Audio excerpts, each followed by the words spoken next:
Good morning. As you wake up this morning, we are tracking Tropical Storm Cindy, but here locally in the Bay Area, not much impact. Yeah, and that's really helping our morning commute. We're not seeing any rain, so we don't have any serious accidents right now. And new this morning for you, Belgium has identified the Brussels train station bomber responsible for setting off a small explosion before being shot dead. Nobody was hurt, and investigators believe this is an act of terror. Well, a big win for Republicans after Karen Handel wins the Georgia special election. This is the fourth straight special election win for Republicans. And this just in on Twitter, Duke of Edinburgh, Prince Philip, he has been admitted to the hospital. This comes from Buckingham Palace as a precautionary measure.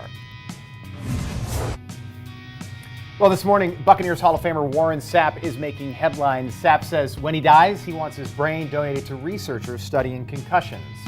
And people in South Florida could see a big increase if they are covered by Citizens Property Insurance after a statewide hike. So this is only going to affect people in Hillsborough and Hernando County.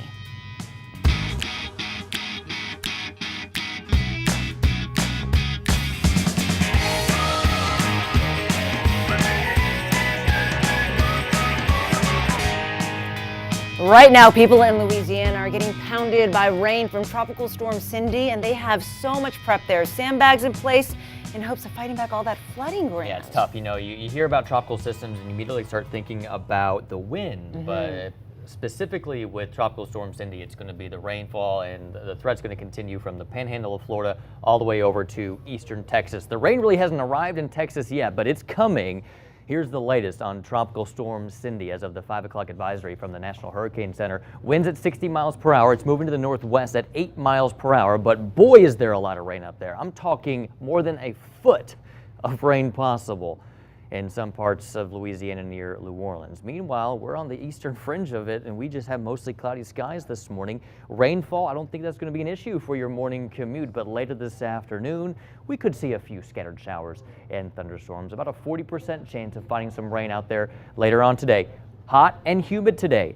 High temperatures near 90, but when you factor in that humidity, it could feel more like 100 degrees. Now, while we're not dealing with those tropical storm conditions here, it's a good time right now to download the 10 News app, because when we do have a storm or just any afternoon storm, you can track the radar on the app.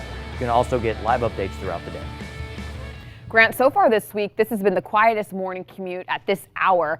It's really helping. We don't have any rain, any winds to worry about. So your bridges are looking good, but let me get you drive times. We are in the 6 o'clock hour, and that means things are really about to pick up for morning rush hour. So the Gandy Bridge is taking you about 5 minutes to cross. The Howard Franklin is still at 6 minutes for you into Tampa. That will get up to about 8 or 9 minutes during rush hour. And the Courtney Campbell Causeway taking you still about 7 minutes.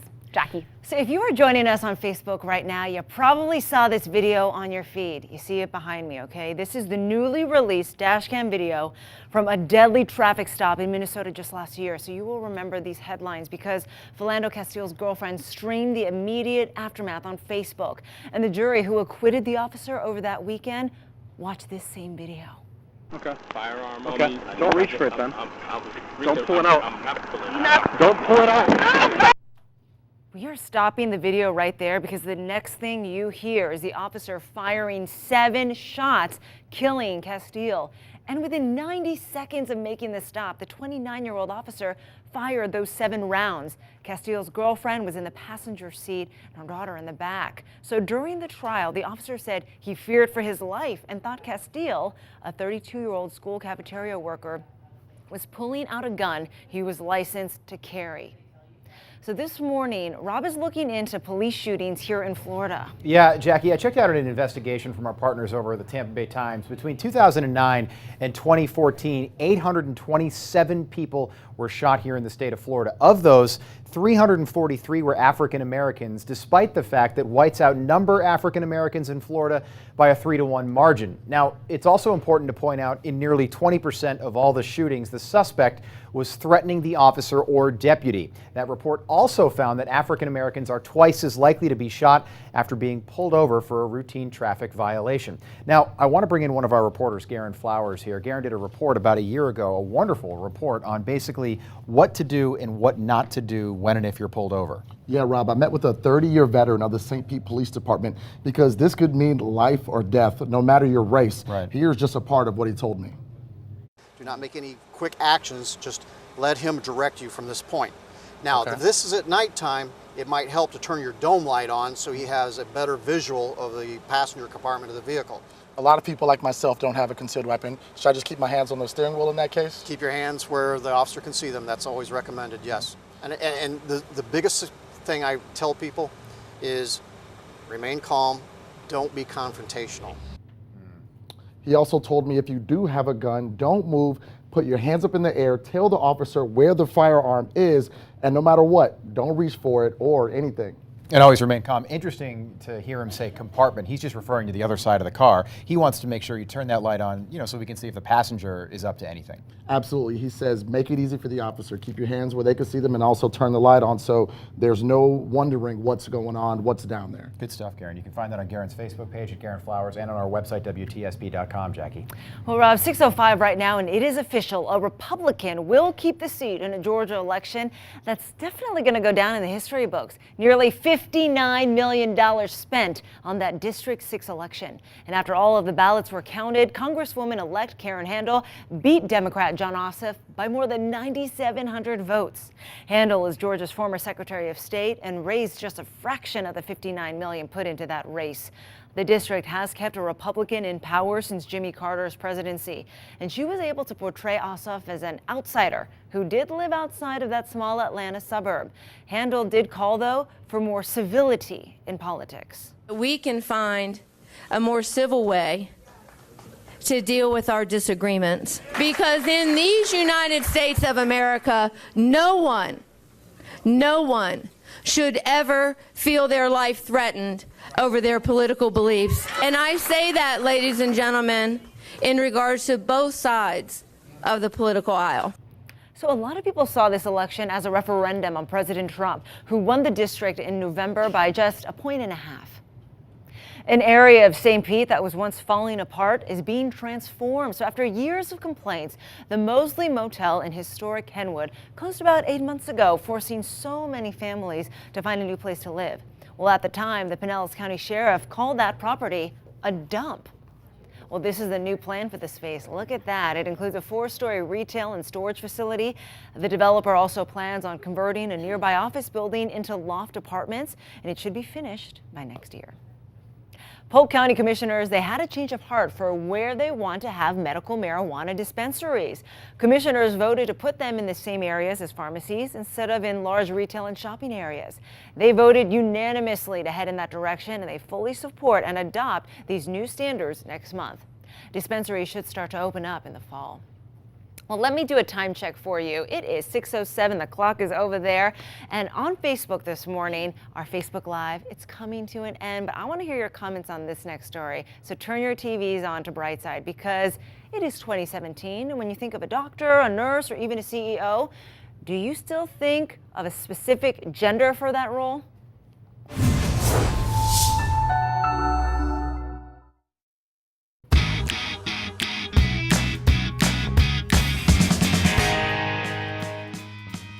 Just hitting Twitter this morning, Uber CEO Travis Kalanick, he has resigned. Now, this comes after months of controversy over how he was handling the startup that he co-founded. Also new for you, Belgian security forces identified the suspected train station bomber. He was shot and killed soon after setting off the bomb. Thankfully, nobody else was hurt, and that train station opened this morning. Well, here's something we're keeping an eye on for you on Brightside right now. In just a matter of days, we could learn whether there are tapes of the president's private conversations with former FBI Director James Comey. Think about this. If you are a woman, chances are you're making, on average, 80% of what men make. And that gap is going to continue until, wait for it, 2059. I'm talking another 42 years, and that's just not fair at all, right? So 10 News reporter Garen Flowers is opening your eyes and your mind to the stereotypes you might have not even thought you had about men and women and their roles in the workplace.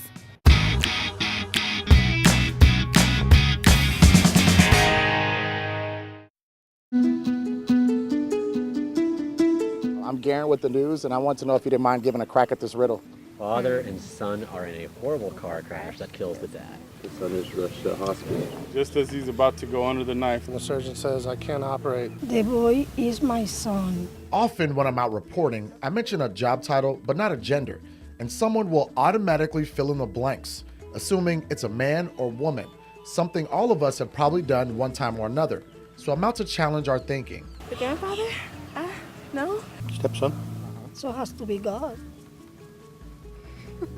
You really have a good angle on my confused face. I can't figure it out. Can't figure it out? No. I don't know. That's crazy. I have no idea. Sperm donor. I don't know. We posed this riddle to 15 people. While there could be a couple choices, the point is to prove a woman could also be the surgeon. Only 2 gave that answer. His mom. I grew up in Chicago. I don't really never know the difference between man, women, working, color, nothing. People assume that surgeons are men. Yeah. And because it talks about male figures throughout the whole riddle. Oh my goodness, I wasn't even thinking about that. What about the surgeon being the mom, being a woman? Oh my gosh. Duh. Here we are. Yeah. On a different day, we spoke to 15 more people, but this time changed one word, surgeon to nurse. And this is what happened. His mom. Mother. Yeah. Got to be his mother. It looks like his mother. Is it the mama? Right. Wife, rather. His mother. That's not that hard. There was nothing that frightened me, and so I just jumped in. It's a really wonderful profession. I'm Steven. I'm going to be your nurse today for a little while. You always pretty. Ashley Butler and Stephen Winglass work in fields mostly dominated by the opposite sex. They hope talking about it helps you realize there should be no gender assigned to any job in America. All right, cool. Stephen has been a nurse for 3 years at Tampa General Hospital. You know, coming in, there's always stigmas that are against you. But I feel like, for the most part, it's very warm, very accepting. And Ashley. If I could go back to the days where I could just work on cars all day, it'd be perfect. Always liked taking things apart and putting them back together. One day, she got the opportunity of a lifetime. So a meeting at a Panera Bread, standing in line, turned into now a 10-year career. Navigating a heavily male-dominated field as the franchise owner of an auto shop. We got to be twice as good. We got to show up better. We just got to have a better presentation. We can't fumble the ball as much as our male counterparts. Sexism and inequality are still major problems in America. I wondered if this subconscious mindset of assigning genders to jobs adds to those issues. I think it's because of our history, and I think it's the way our generations before us have grown up. So back in the day, my mother used to tell me, you know, we only had the choice of career of flight attendant, teacher, and nurse. And as the years have progressed, then it's become more of a, you know, you would say equal opportunity, a woman's world. None of us are perfect, but next time you hear doctor, lawyer, teacher, babysitter, CEO, and so on, don't assume who's behind the title. No assumptions, don't assume. Right. So we also put a survey online to get your feedback, what stereotypes you might have about different professions. For lawyers, doctors, and mechanics, most of you associate those roles with men. For teachers, nurses, and other professions, most said they think of women. Wow. And it's not too late to go on our website and still weigh in.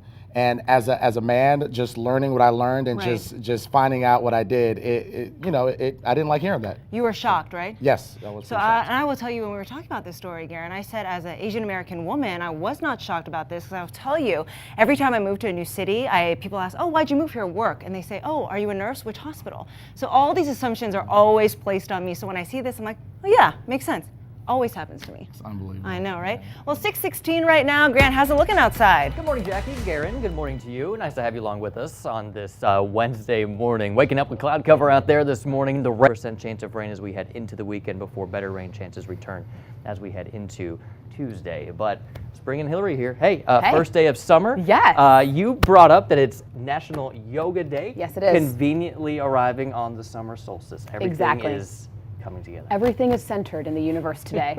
It's also the longest day. So we have no excuse not to practice yoga today. Grant, Yes. you coming with me to I'll class? have to get practicing. Okay, my I'm first holding you practice. to that. You just said it on I air. know, I did. So all of our I'm in viewers are too. trouble. So this morning, yeah, it's National Yoga Day, Summer Solstice, National Giraffe Day, and National Selfie Day. We got to practice our selfies today together. Okay. So this morning, we do have a couple of new accidents, and the first.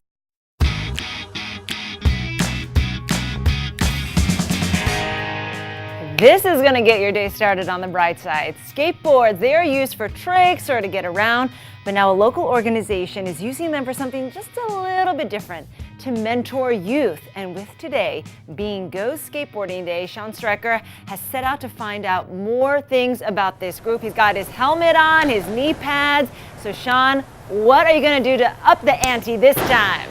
Oh, you're gonna have to wait and see. I got something planned for you, Jackie. But first I want to tell you about Boards for Bros. It's an awesome organization. What they do is they take old skateboards, used skateboards, and they refurbish them. You know, they put new grip tape on them, new wheels, new trucks. They then give those skateboards to kids who wouldn't be able to afford them otherwise. This is Michelle Box with Boards for Bros. Good morning, Michelle. Good morning. Happy International Go Skateboarding Happy Day. International Go Skateboarding Day. All right, so I have to ask you, why skateboarding? Because it's fun. As you know, you can't stay off the board. It's good for kids. They can store it under their bed. They can take it to a part-time job.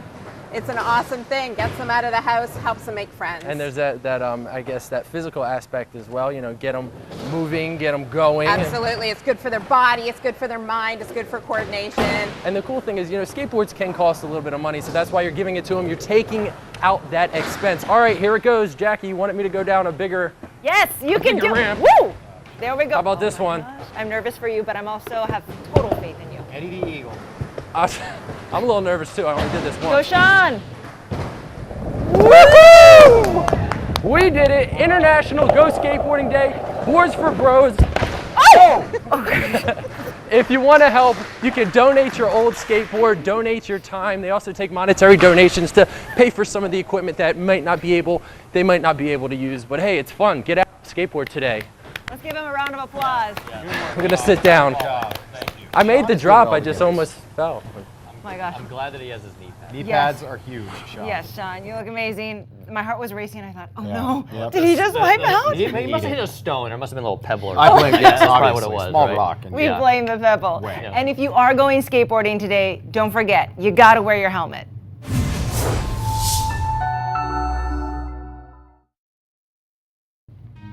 Tropical storm Cindy churning in the north central Gulf of Mexico. As for our weather, we're only waking up with mostly cloudy skies this morning. Republican Karen Handel just won the most expensive House race in history. Her win in Georgia means Republicans hold on to a pivotal House seat. And this just broke on Twitter about 30 minutes ago. Prince Philip was taken to the hospital last night, and a spokesperson for Buckingham Palace says it was for a precautionary measure. Well, if you're near MacDill Air Force Base over the next couple of days, you might notice it's a little bit louder. There are FA-18 Hornet aircrafts in town for the next few days, and they're from Virginia Beach. Also, there is a new plan in place to redevelop the area of the closed Mosley Motel in St. Pete. That plan includes a 4-story retail and storage facility, as well as apartments.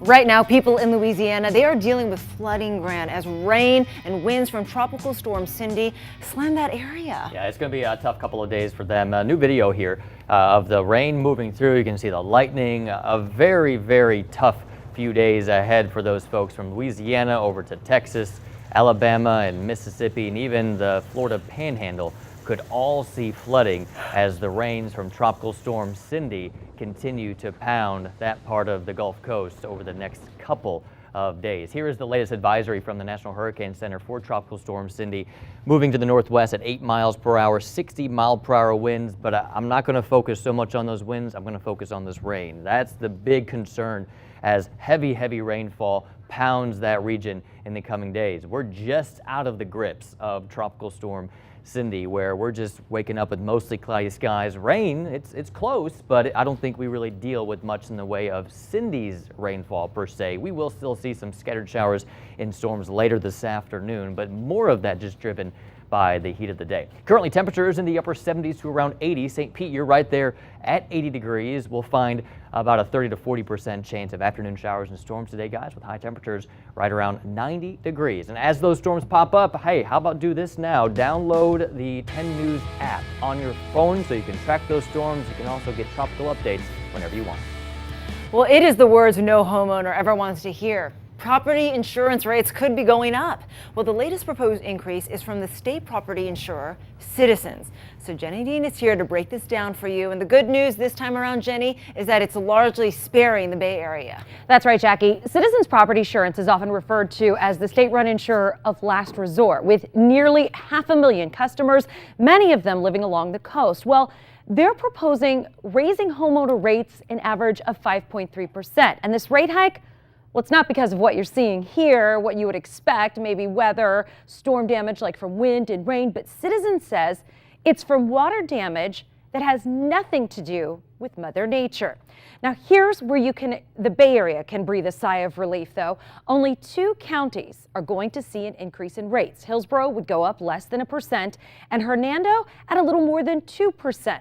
The rest of our area will see decreases, with Pinellas going down almost 6% and Polk's decrease closer to 10%. Now, it's 3 South Florida counties that are going to bear the brunt of this burden. Broward, Dade, and Palm Beach.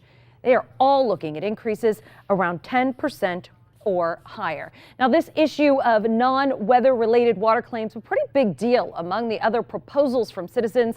A $10,000 cap on water loss repairs, plus they want to limit coverage to 1 non-weather loss every 2 years and 2 every 5 years. Now, if this proposal is approved by state regulators, all of the new rates and rules will go into effect in February. Hillary?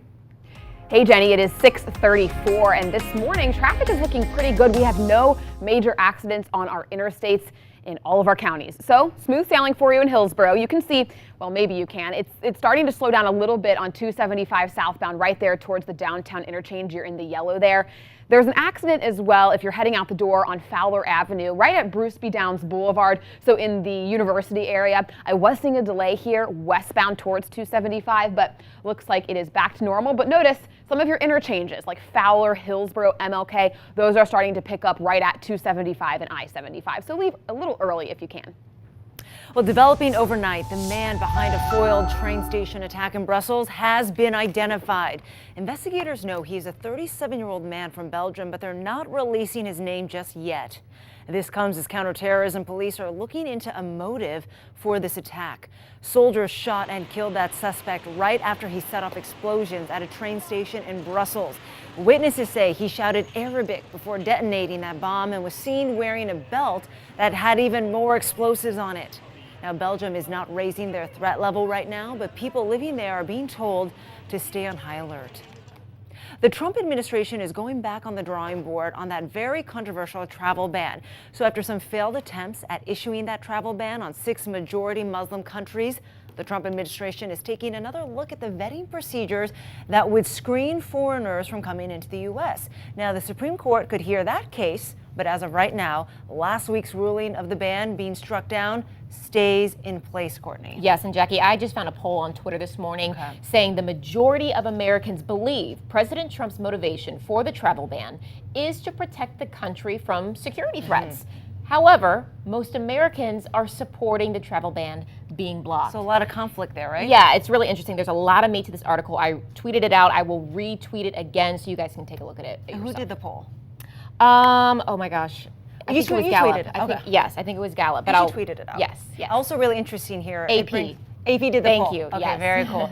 It brings up this question. Should there be travel ban, not against those just 6 majority Muslim countries, but North Korea, Rob? Yeah, Jackie, Courtney, what's really odd is this morning I thought that Americans weren't allowed to go to North Korea, but that's why we research stuff like this. Otto Warmbier went there, of course, and he just passed away recently, but the U.S. government is now considering a complete travel ban to North Korea, a country that uses captured American citizens as leverage with the United States to basically try and extort money as we try to get them home. And Congress is now supporting cutting all travel to North Korea. But Arizona Senator John McCain wants that to go a step further, putting responsibility solely on any American citizen who crosses the border between South and North. I would have that first. because if people are that stupid that they still want to go to that country, then at least they assume the responsibility for their welfare. And they're calling any American that travels there stupid. He went a step further and said Americans should sign a form saying they do not hold the American government responsible if something bad happens to them while they're in North Korea.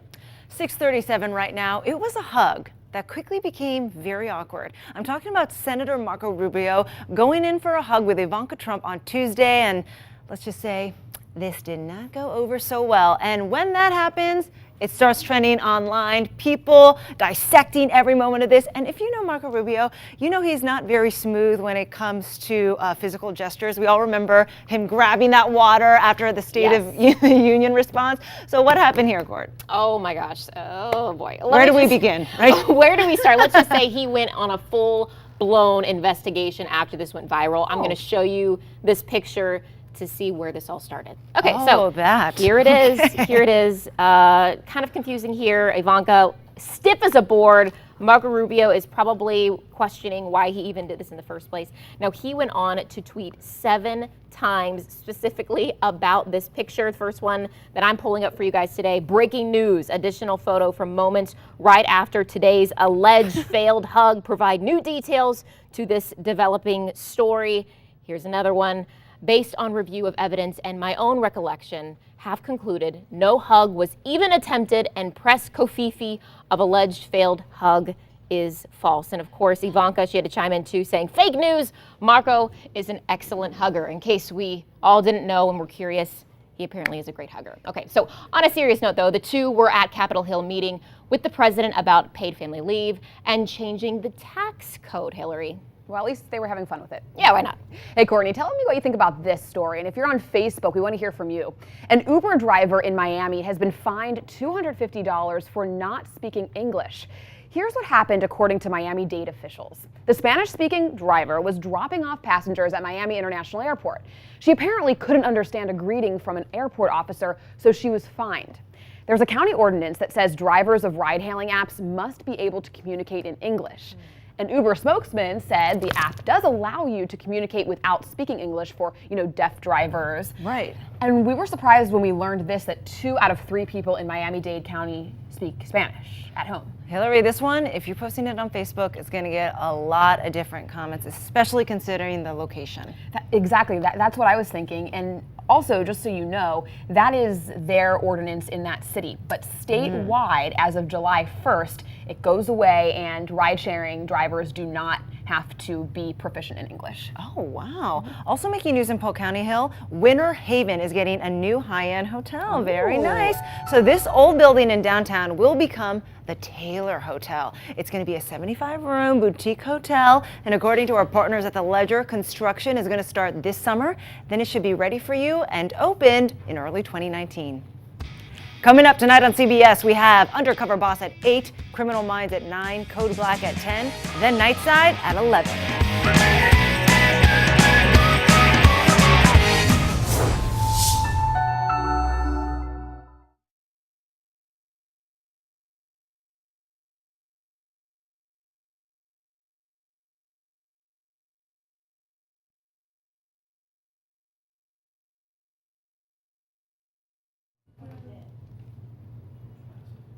There's so many cute ones, Hill. I know. I was like... Good morning to you, 6:43. We have a news alert right now from Twitter. The Brussels train station where a man blew up an explosive device on Tuesday just reopened to the public. So parts of the station are blocked off for police to finish their investigation. Well, the U.S. Senate is expected to unveil their draft of the health care bill. Republican senators drafted the bill behind closed doors after repealing large portions of Obamacare. And here's a local story that you can find on our website this morning. Deputies are investigating 2 drownings at a Tampa hotel. Now, this all happened Sunday at Clarion Inn. A 12-year-old died Sunday, and a day later, his 17-year-old sister died too. Now, to read the full story, you can just head over to our website, WTSP.com. 644 right now, the president's job approval rating continues to go down. It's now at its lowest point of just 36%, according to a new poll. But here's the thing, Rob, these polls don't necessarily mean he can't bounce back. And also, there's different numbers for different polls. Yeah, you're exactly right, Jackie. And sometimes it feels like people are just kind of piling on the president, but it's not how you start. It's how you finish, right? And while Gallup polls say that President Trump's approval rating is the lowest for any president polled this early in his first term, that doesn't mean that he can't have a successful presidency. Bill Clinton actually had the lowest 100-day approval rating of any modern president until Donald Trump. And most people totally forget JFK's approval rating took a huge hit after the Bay of Pigs fiasco just 60 days into his first term. But the day before he was killed in Dallas, his approval ratings were at 70%. So there are a lot of polls out there today. Bloomberg, CBS, Rasmussen, but it all started with the Gallup poll in 1935. A guy named George Gallup started it. Basically now we have numbers on 13 men from President FDR to President Trump. We don't have numbers, unfortunately, on how Lincoln was or how popular Washington was or Jefferson. But how about Ronald Reagan? His approval rating was 53% when he left office. Today, it's in the 80s. Richard Nixon left office with an all-time low of 24%, and Harry Truman not much better at 32%, but as time has gone on, their numbers have grown. George Bush was at 35% when he left office in 2009. He's at 59% today, and we're seeing the same trend with Presidents Clinton and Obama now, too. But I thought it was really interesting. Polls started taking bigger dips once Gallup stopped doing face-to-face interviews. People just were too polite back then. They didn't want to be rude in person, but as soon as they started randomly calling people in the late 40s and early 50s, we started to see those numbers zigzag a lot more. So here we are 140 days into President Trump's first term, and Jackie, I'm reminded of that quote by Maya Angelou, where people don't remember what you say or what you did, but they remember how you made them feel. And they'll definitely remember what you say on a poll if they ask you on Twitter and Facebook, right, Grant? Yes. So speaking of Twitter, if you go on your feed right now, all eyes on Cindy today. Yeah, watching Tropical Storm Cindy. Not so much here on the Bay Area, but certainly out in the Gulf of Mexico, the central Gulf Coast states. It's a big deal out there with a lot of rainfall. This morning, though, we're trying to find the sunshine as we look out over the marina from downtown St. Pete. There it is, right there, trying to peek through the cloud cover this morning. As Rob has been noting all morning long, the first sunrise of summer. For the first day of summer, I'm glad we don't have rain out there this morning, Hillary. Is it? Hillary, the 6 Georgia inmates who helped save an officer who passed out during a work detail, they are getting their sentences cut. So the sheriff said he's going to take off about 1/4 of the inmate sentences for their quick, heroic work and actions when that deputy fell down while working outdoors with high humidity. As soon as the officer collapsed, those inmates performed CPR, called 911, and their actions are being praised by people all around the country. So much so that clearly I was even inspired by their outfits. Well, a solar eclipse is expected in August, but now you can send one by mail.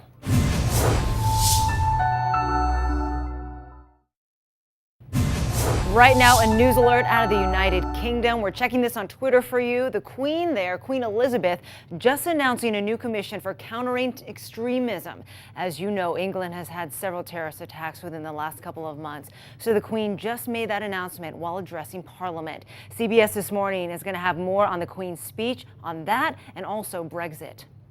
Well, let's talk about this new stamp that you can get to celebrate this summer's solar eclipse. So the new stamps change when you touch them. So the heat from your finger transforms the image of the blacked out sun into the moon. So it represents the phases of the eclipse, which is coming up on August 21st. Okay, Grant, was that correct? That was good?